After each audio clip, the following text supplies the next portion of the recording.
Now then, we're out in, I don't know where we are. Where are we? Princeton's that where we are. Princeton in BC, and I've come to do a short video because Richard and me, my pal Richard's over there, we've come do a sort of a Land Rover thing, and I'm not entirely sure what it, I don't actually know what it is, but it's something to do with like a ride and drive thing, and I'll tell you more when we've done it. But there's a bit of an off-road thing and a bit of a presentation thing and a bit of a lunch thing, and it's all been organised by Land Rover Kelowna, which is grand.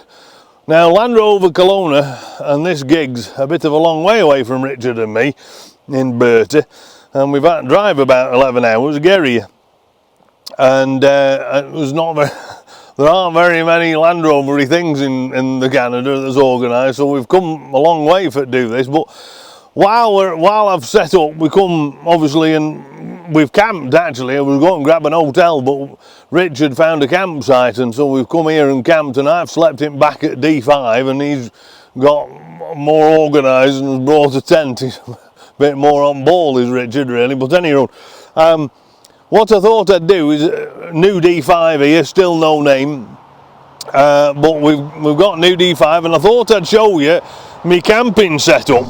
What I'll also do is I'll try and put something together for this Land Rover event, which may or may not be interesting, but anyway, that's that. Right, I'll spin camera around and I'll show you Land Rover, and then you can figure out, you know, perhaps give me some suggestions of your camping ideas and whatever, and I'll show you some photographs. You can see here, it's not best campsite in Will, because that's main road as goes behind us, but actually, if I turn around this road, it's really pretty. Can you see we get a river right in bottom here, and it's quite a lovely thing it is. But anyway, I'll turn the camera around and you can have a look. Right, here, look, there's Land Rover, and I've put fuel on top here because I didn't know just how close this ranch thing that we're going to is. Just a bit of a sort of in the middle of nowhere really, but anyway, what I've done really is not much more than what I did with Defender, and it's a similar sort of design, or not design, but you know what I'm saying. So what I've done with this D5, and what you couldn't do in Defender, is you can actually bring seats a little bit further forwards, and I've done that, and you can seat water bottle for Jep and me, and then next to it, it's not in at the moment because I'm using it, but we've got a big chair, and I just put the big chair in, and then I fold seats up, and you can sort of trap things in between the seat and this load space cover. Now I use the load space cover to help keep some heating, and I'll pull it across at night time, and Jip sleeps here underneath. And then this is the bed. Obviously I've folded the 60-40 split down. I've folded the 60 part down, and underneath the blankets what I've got is I've just got a couple of mats. Now that was a bit of a problem last night, because what I actually need is one very wide mat, and because I'm a bit broad I suppose you'd say, and I sort of it was uncomfortable basically is what it was.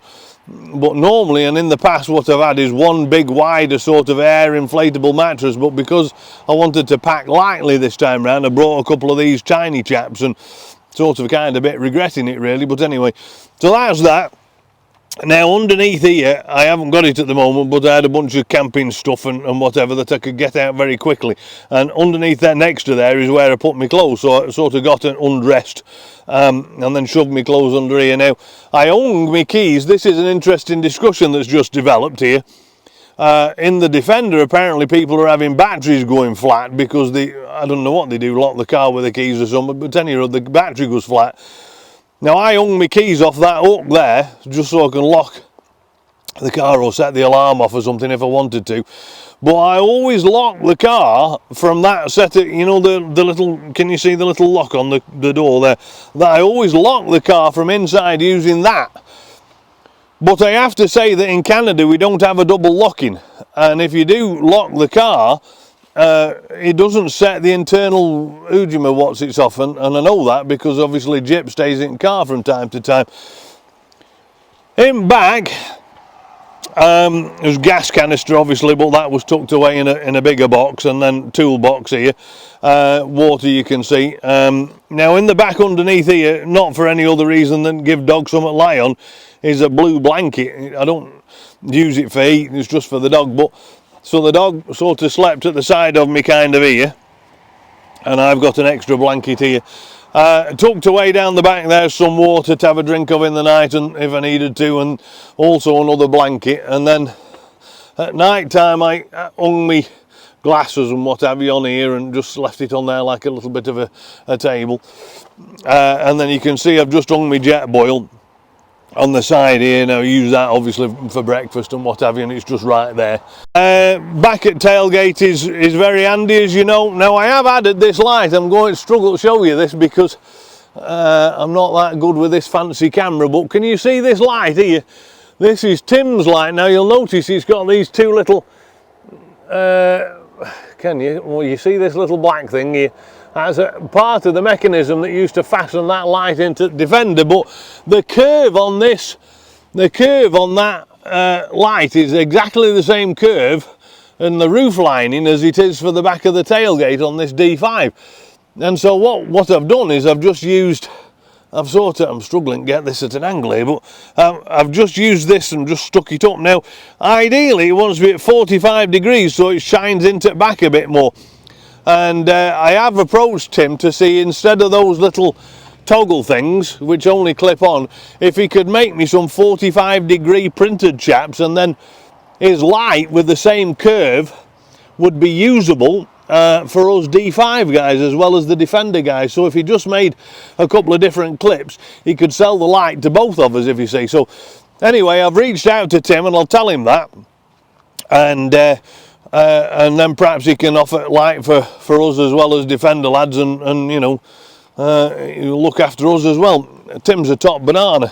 Can't pronounce his last name. Seaslick or something. I should pay more attention, shouldn't I, really?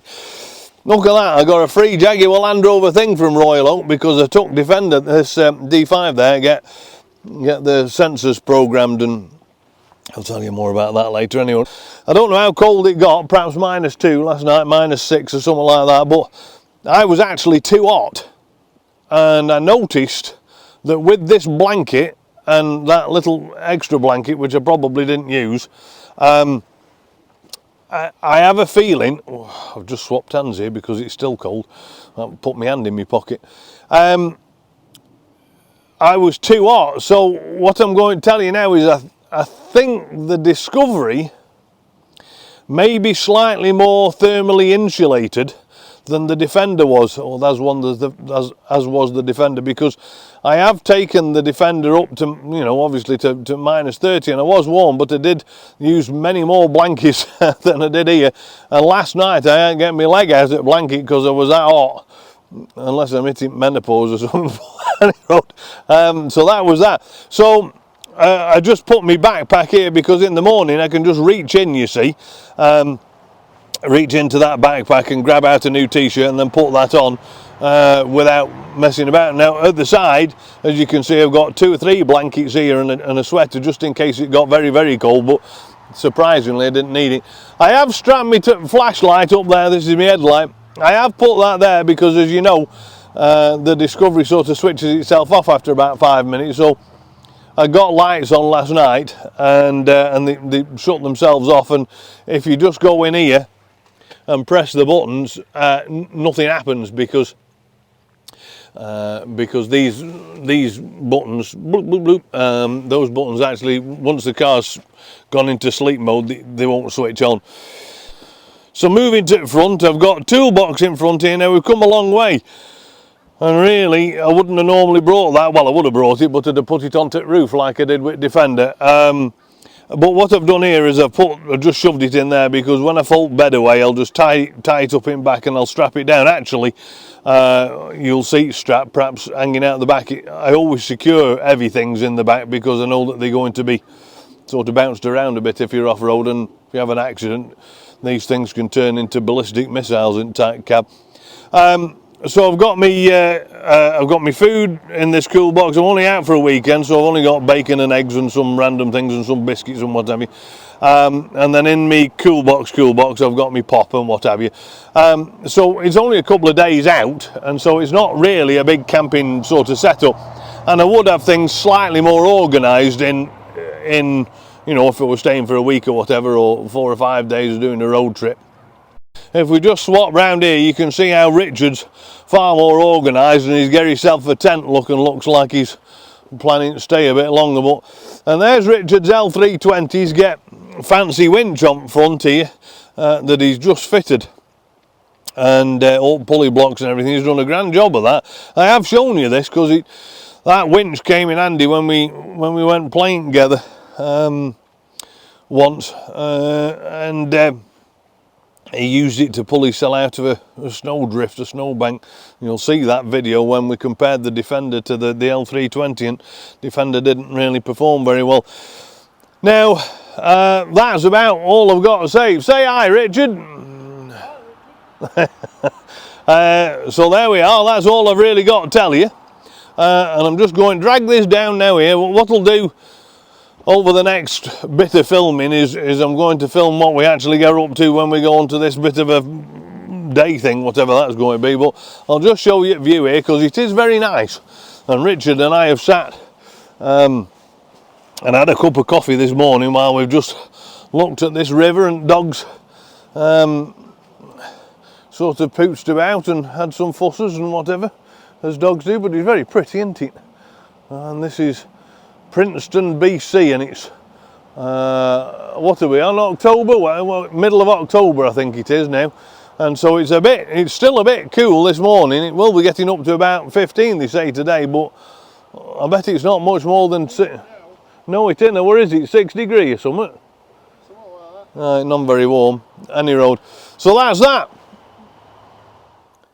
So now I've got back home, I thought I'd show you how I've set up the back while I'm driving, and because I've got to leave space for Poogie Dog, obviously, and this is how I have it set up when I'm travelling. What I do is me mats and blankets or whatever in that box there, and he'll have to just ignore drone charges. It's just on there on the way back, but that's where it goes, where it is. I must actually convert these.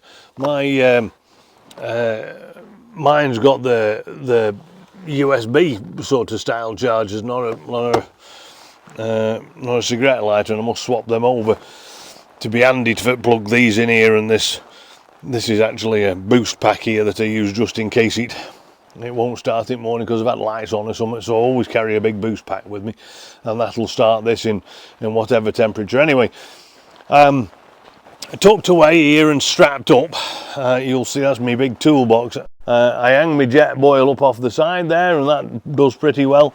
There's a little water bottle back there. Dogs' frisbees, Jip's frisbees are hung from side to side because you can't go anywhere without frisbees. Behind here there's just a little bit of a space between there and the water bottle that you can just see poking through, and behind there I shove the tools for the jet boil and dog's food and all that kind of stuff. And then so underneath here I've got just some toe straps and what have you, bits of things, and what I do here is I slide these seats forwards, not all the way forwards, as you can see. You can still get somebody in there. I've got me backpack there and some blankets and my pillow, and then on the floor you can see the box for my microphones and some other bits and bobs and things. Now the reason I wanted to show you this is because what I do is I pull the seat forward a little bit, and that allows me to just pop in behind here, in between this and the load space cover, me chairs and my water. And what I can do is actually if I carry 2 chairs, I swap this water and I just shove it sort of behind here a little bit in between, and that saves me all that space in there, you'll see, and it works pretty well. And you can set this seat a little bit so that it holds it in a certain position, slide it forwards or backwards or whatever, and that'll give you just enough room to shove some things in there. It keeps them out of the way, you see. And so at night time, all I have to do, of course, is fold that seat down by the back, and then it's done. All I've got to do is blow up the mattresses up then, and everything's done, because everything's on one seat, you see. So it takes happening a minute or so, maybe at most, to fold the seat down, and that's that.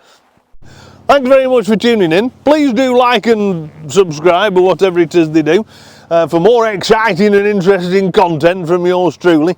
And we'll see you next week. Cheerio.